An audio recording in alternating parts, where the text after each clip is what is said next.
Passemos agora para o segundo grupo vivente de equinodermados, que é o grupo das estrelas, classe asteroidea, e que, de acordo com aquela hipótese mais tradicional, seria o segundo grupo mais basal de equinodermados viventes, porque eles ainda apresentam o ambúlacro aberto, enquanto, de acordo com aquela proposta mais atualizada, com dados moleculares, é um dos quatro grupos apicais de equinodermata, um grupo irmão de ofiuroides no taxon Asterozoa.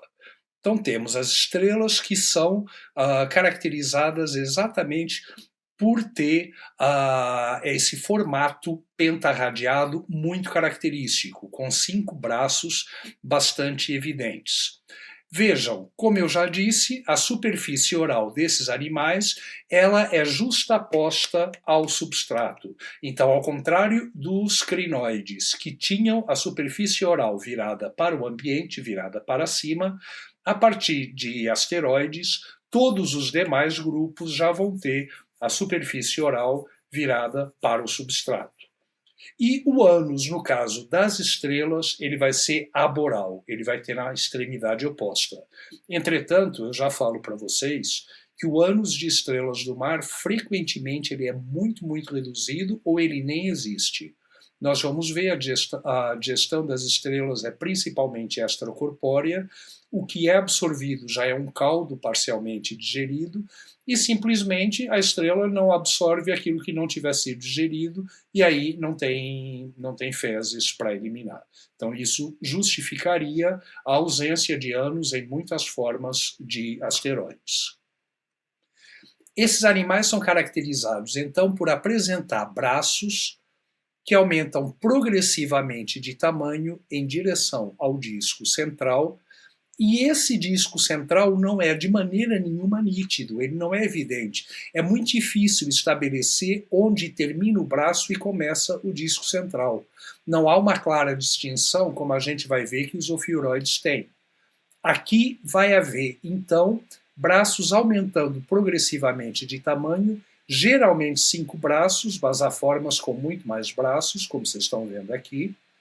E esses braços, então, não estão claramente separados da região do disco central.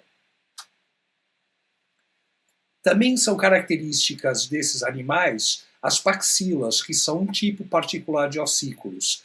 Vejam, as paxilas são esses ossículos que terminam em outros ossículos articulados e que se abrem e têm o aspecto, então, de um guarda-chuva. Elas podem se abrir e tocar na paxila que está do outro lado, e dessa maneira formar um revestimento ósseo recobrindo o corpo da estrela, formando como que uma segunda pele. Então teria o tegumento original, aí esses ossículos elevados formariam uma segunda camada, isolando uma camada de água entre a primeira e a segunda camadas de ossículos, e essa água é uma água onde não vai entrar sedimento nenhum, porque as paxilas por cima estão recobrindo.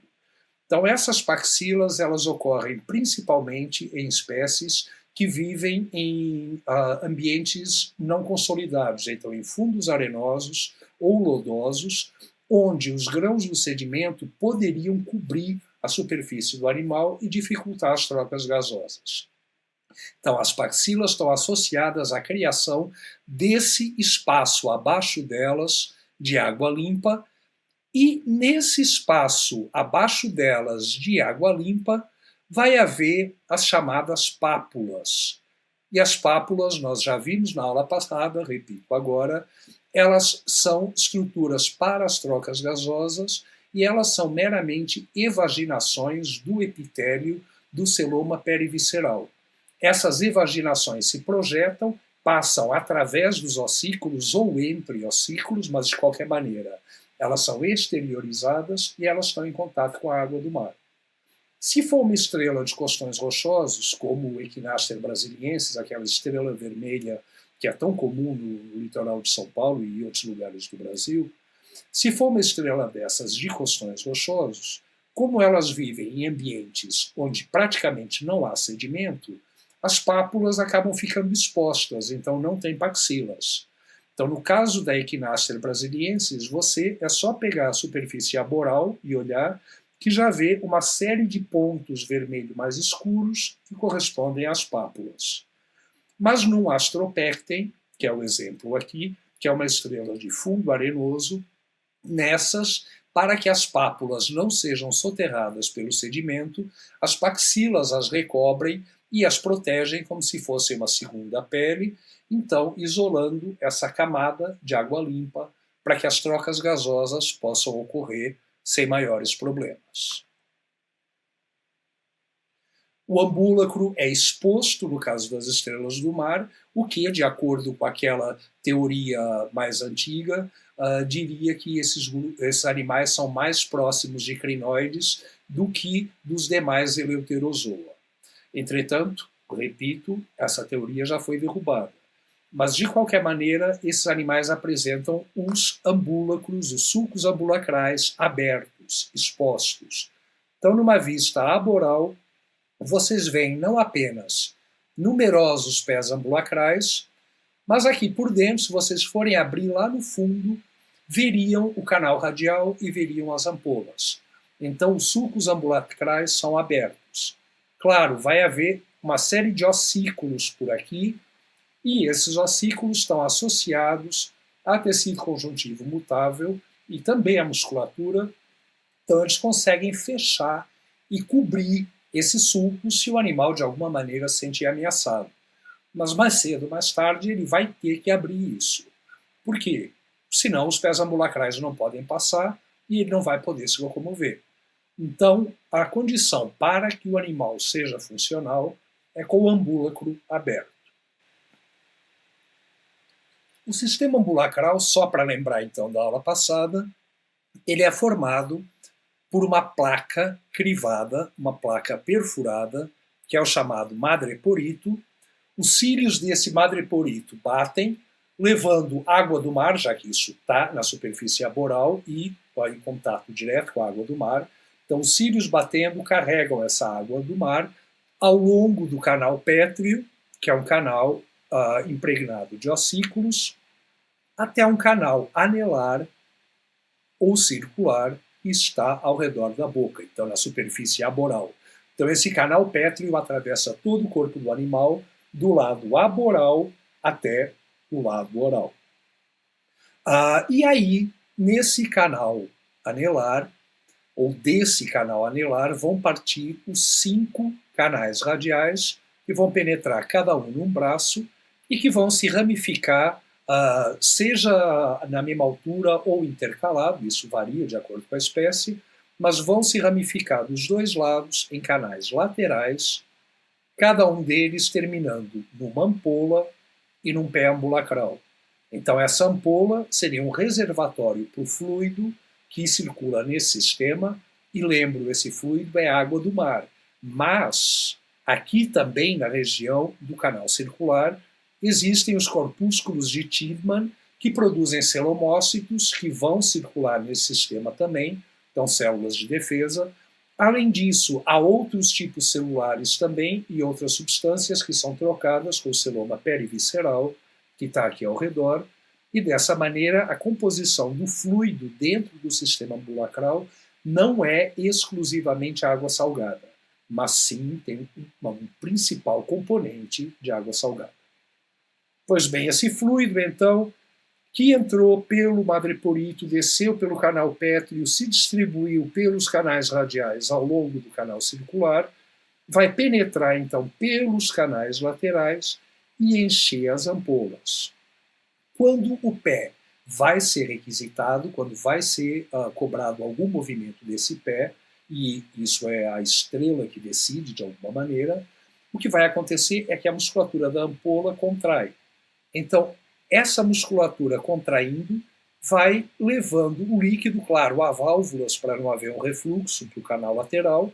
Então, esse líquido não tem outra opção a não ser encaminhado para dentro do pé ambulacral, que então vai ser distendido, e quando ele atingir o turgor máximo, ou seja, a ampola vazia e ele cheio ao máximo, ele pode, dependendo do ambiente, ter ventosas.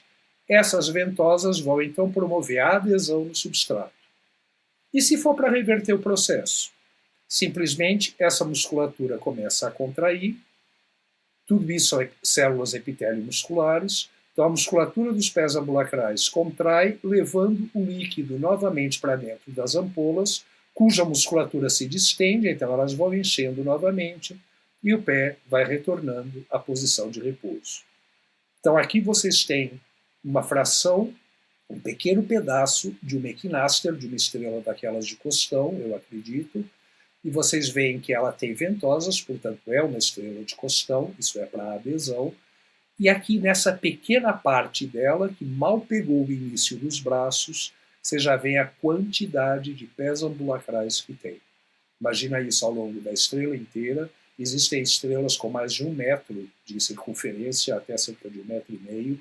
Então vocês imaginam as centenas de milhares de pés ambulacrais que de alguma maneira têm que ser coordenados para que o animal não fique com um braço andando para cada lado, que não tem como.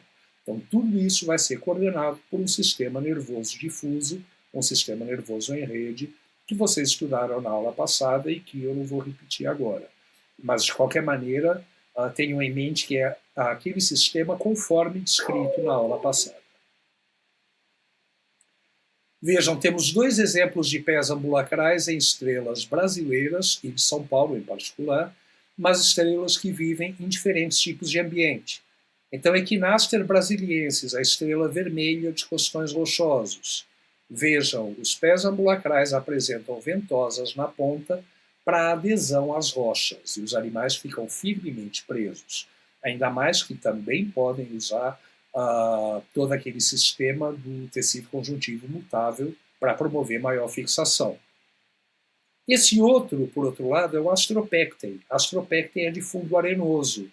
E vejam como os pés ambulacrais não só não têm ventosas, como eles terminam afilados, terminam em cunha, exatamente para penetrar entre os grãos de areia e aí exercer o movimento de maneira mais efetiva do que se tivessem ventosas.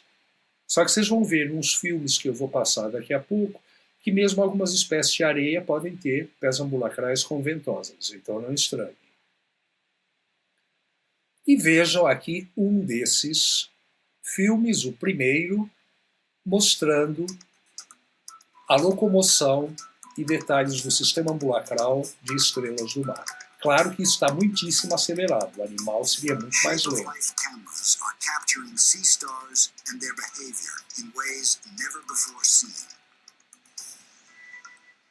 Vejam, aí ele vai mostrar paxilas e pápulas. As paxilas são os de cima, são os espinhos, embora essas não abram, e as pápulas são essas vesículas aqui, que são o epitélio do celoma perivisceral, que passa através de perfurações no esqueleto para realizar as trocas gasosas.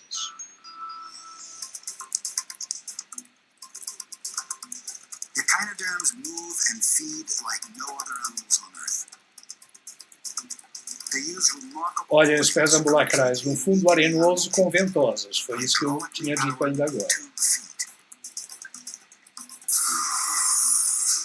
E aí ele vai descrever o sistema ambulacral. Vejam, madreporito em cima, aboral, numa região interambulacral. The tube feet of sea stars are inflated by water, drawn into the body through a single opening called a sieve plate. Placa crivada, como ele chamou, ou madreporito. A água entra, vai ao longo do canal pétreo e passa até o canal circular, entrando para dentro de cada canal radial.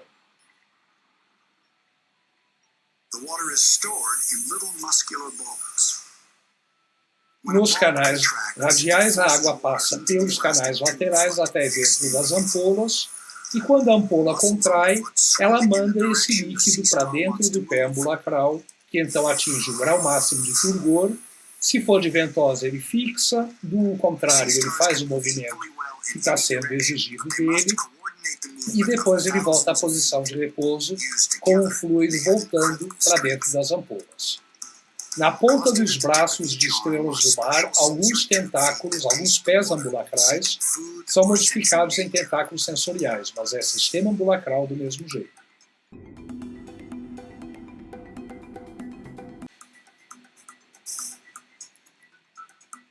e exatamente na ponta dos braços, mas na parte óssea, não é parte ambulacral isso, é ponta do braço, isso é parte óssea, portanto, existe uma mancha ocelar que não forma imagens, mas percebe intensidade de luz.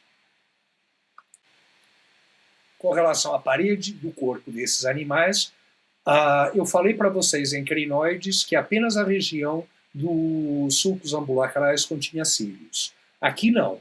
Aqui e em todos os outros grupos, praticamente todo o epitélio é ciliado, embora haja muitos outros tipos celulares no epitélio que não tenham cílios. Então, células secretoras de muco, mesmo alguns tipos de células nervosas que não têm cílios, eles também estão dispersos no tegumento. Mas o epitélio é um epitélio ciliado. Abaixo da epiderme vai haver uma espessa derme de tecido conjuntivo e os ossículos vão estar dentro dessa derme. Então, os ossículos vão ter o esterioma, que é a parte orgânica, a parte mineral, e esse esterioma vai ser entremeado por todo um labirinto de canais, que é o estroma, onde estão as células que produzem os ossículos e outras células que circulam nesse sistema, para a imunidade do animal, então o sistema imunológico, e para a manutenção que seja necessária nesses ossículos. Articulando os ossículos entre um ossículo e outro, há musculatura, tudo bem, mas o que há principalmente são fibras de colágeno, fibras de tecido conjuntivo mutável, mais uma vez, aquele tecido que enrijece muito ou amolece muito, dependendo de estímulos diretamente nervosos, sem participação da musculatura e sem gasto energético, portanto. E vejam aqui toda essa trama de ossículos com esse tecido conjuntivo mutável no corpo mesmo de uma estrela do mar. Como é que isso funciona?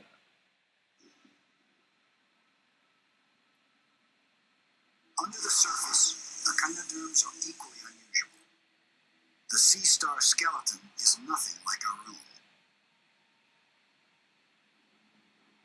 Just beneath the skin lies a latticework made up of thousands of... Vejam essa trama que é o esterioma, montes de ossículos interconectados por fibras de colágeno e esses espaços labirínticos entre eles.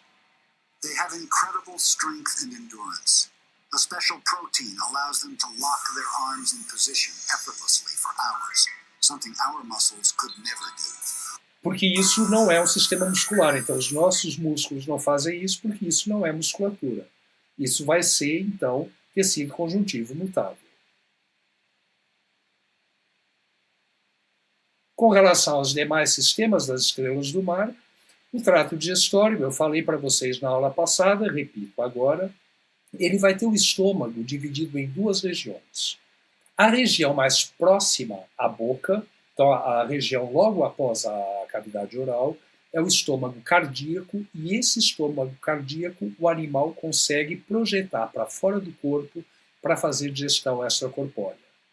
Então essa região cardíaca é a primeira, depois vai haver uma constricção e tem uma região pilórica acima, e dessa região pilórica vai penetrar um par de secos pilóricos para cada braço. Então, cada braço tem um par de secos. Numa estrela normal, com 10 braços, com 5 braços, teríamos, então, 10 desses secos pilóricos. O início da digestão, como eu falei, ele vai ser extracorpóreo. Então, o animal everte, ou everter é uma palavra ruim porque ele mais projeta, ele não vira do avesso, mas ele projeta essa região cardíaca do estômago para fora do corpo, isso sai pela boca. A digestão é, portanto, feita, pelo menos inicialmente, fora do corpo, é uma digestão extracorpórea, produzindo todo um caldo parcialmente digerido, que depois o animal vai absorver, passar pelo estômago pilórico, penetrar dentro de cada um desses secos pilóricos para a conclusão da digestão e a absorção dos nutrientes. Vejam, essa é uma estrela fantástica, a Cantaster plance. Aí ela está com filtros, essa não é a coloração original, mas vocês vão ver a coloração original de um animal moribundo no próximo slide. Mas essa estrela é uma estrela icônica porque ela causou prejuízos assim absurdos à Grande Barreira de Corais da Austrália. Bem, as estrelas, todas elas vão se locomovendo, detectam a presença de alguma matéria orgânica e elas são principalmente carnívoras, mas a partir do momento que tem algo de carne, de tecidos animais, elas já evertem o estômago e as enzimas vão digerir tudo que tiver ali. Não interessa se a natureza é animal ou vegetal, ele vai absorver tudo. Mas as estrelas fazem isso normalmente e elas são predadores vorazes de corais e outros cnidários, assim como de moluscos, que a gente vai ver até num filme aí.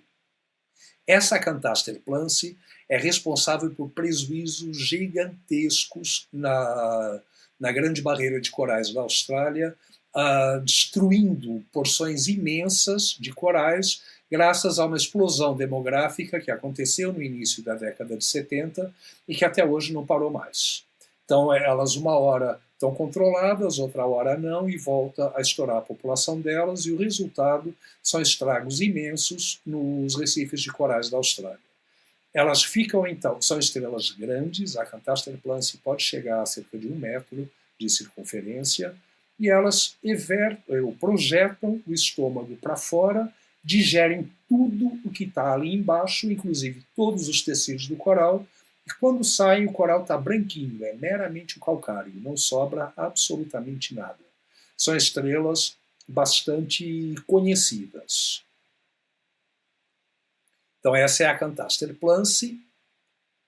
Esses animais apresentam uma grande capacidade de regeneração e a reprodução assexuada ela é bastante comum.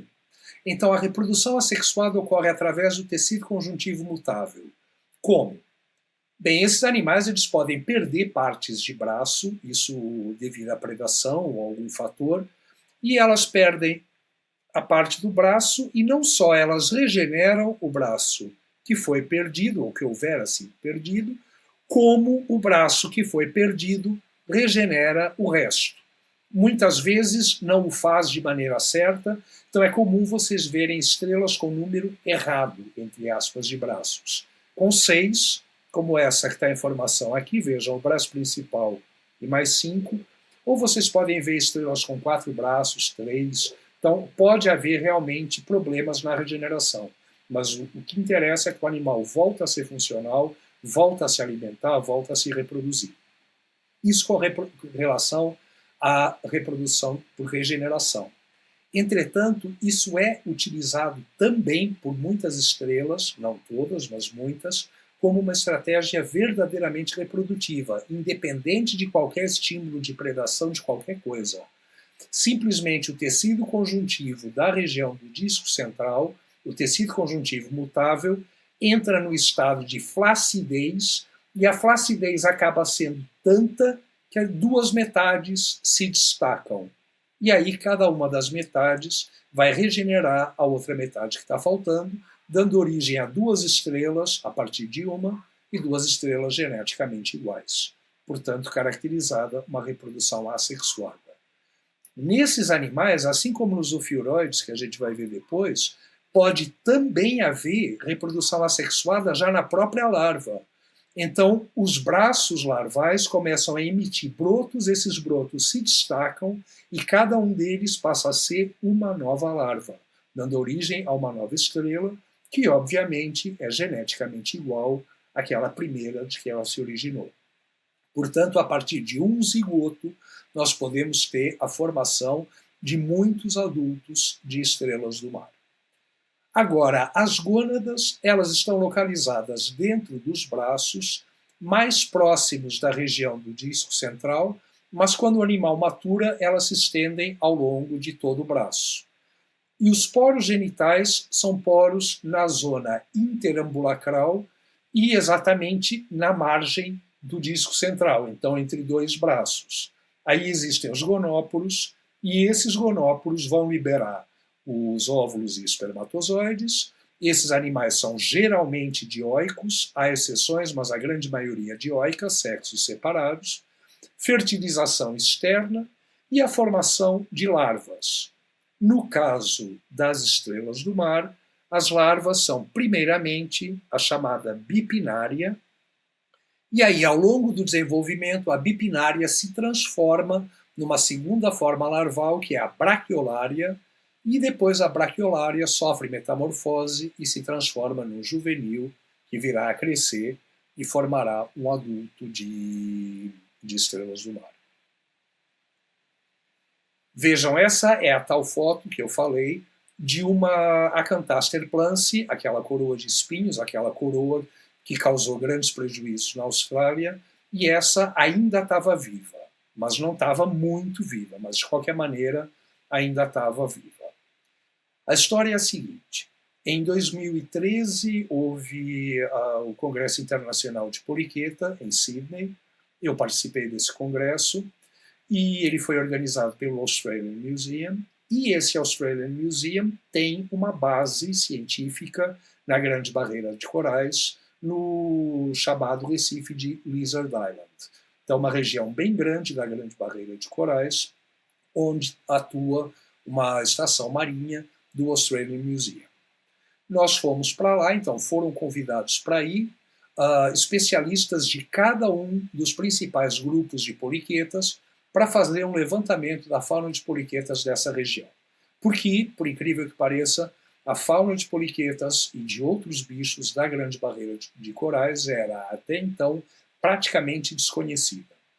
E o que tinha sido feito tinha sido identificado de acordo com chaves europeias e tinha registros de uma série de espécies europeias para a Austrália, o que é algo extremamente improvável. Pois bem, esse workshop então foi de 2 semanas na Grande Barreira de Corais, com mergulhos diários, onde nós pudemos ver muitos e muitos animais típicos de recifes de corais, inclusive essas estrelas, as Acanthaster plance. Só que no caso das Acanthaster plance, os administradores do parque têm instruções expressas, e isso vem da parte do governo australiano. Eles têm instruções expressas para matar todas as Acanthaster plance que eles virem, todas, não deixarem nenhuma.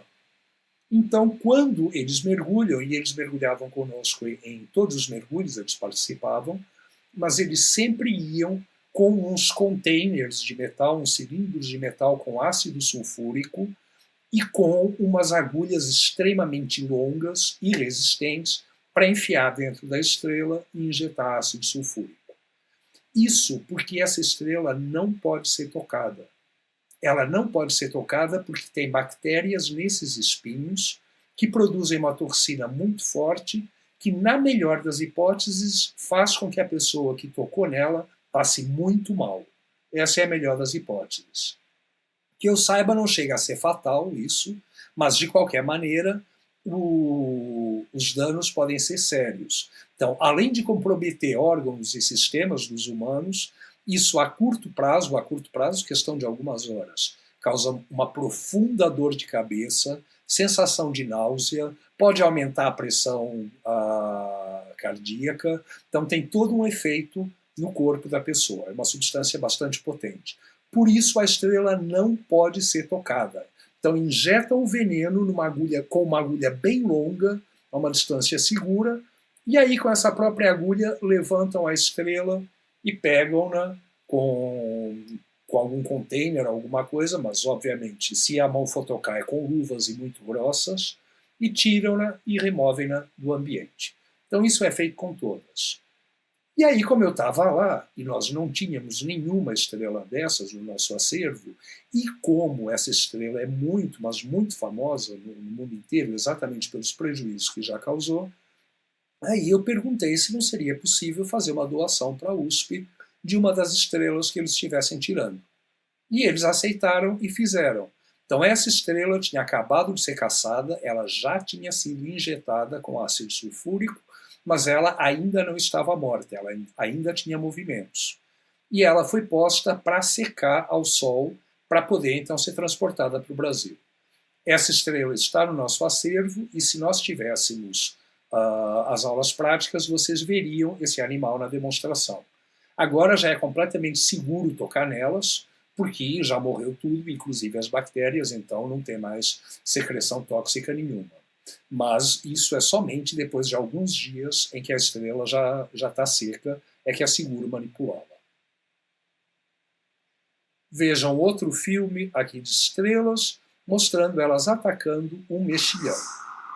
Também muitíssimo acelerado. Like an advancing army, the sea stars move into position, slowly but surely working their way up toward their victims. Vejam os pés sensoriais na ponta de cada braço. Aí em cima, baxilas e pápulas ficariam por baixo.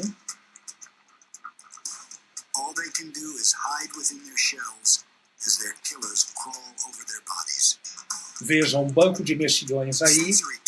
Esses mexilhões, eles colocaram uma câmera dentro da concha para mostrar o processo todo de digestão. Então, com isso, eles quebraram o fragmento da concha. Isso já facilita, se já tem o fragmento quebrado, já facilita para a estrela detectar isso e atacar nesse ponto. The first wave of the assault begins with the tube feet, which use hydraulic pressure to pry open any gaps in the muscles. Então, a primeira coisa são os pés ambulacrais puxando as válvulas do mexilhão para tentar abrir, para criar orifícios por onde vai penetrar o estômago cardíaco. Its most unusual weapon, its stomach, which moves out of its body to digest its prey alive. Então aí já tem a inversão do estômago. Claro, no caso eles quebraram o fragmento de uma para introduzir uma câmera, e isso facilita muito o trabalho da estrela.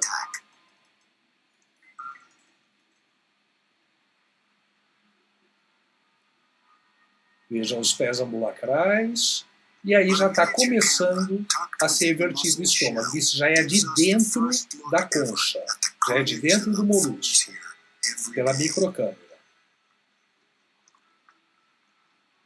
Once the tube feet have physically breached the muscle's defensive line, the sea star's translucent stomach begins the final assault. The animal actually pushes its stomach inside the muscle's shell, unfolding like a fatal flower. Então ele vai desdobrando esse estômago como se fosse uma flor fatal. Ele usou para usar uma linguagem poética. Mas já está digerindo tudo, e aí já digere os músculos adutores, resultado, o bivalve não consegue mais manter as válvulas fechadas, se abre todo, e aí é estrago total. Vocês vão ver que no final não sobra nada, senão a concha do molusco.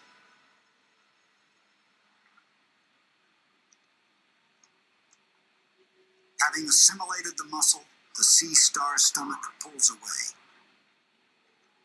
Então veja, não sobra nada. Moves on, leaving behind an empty shell.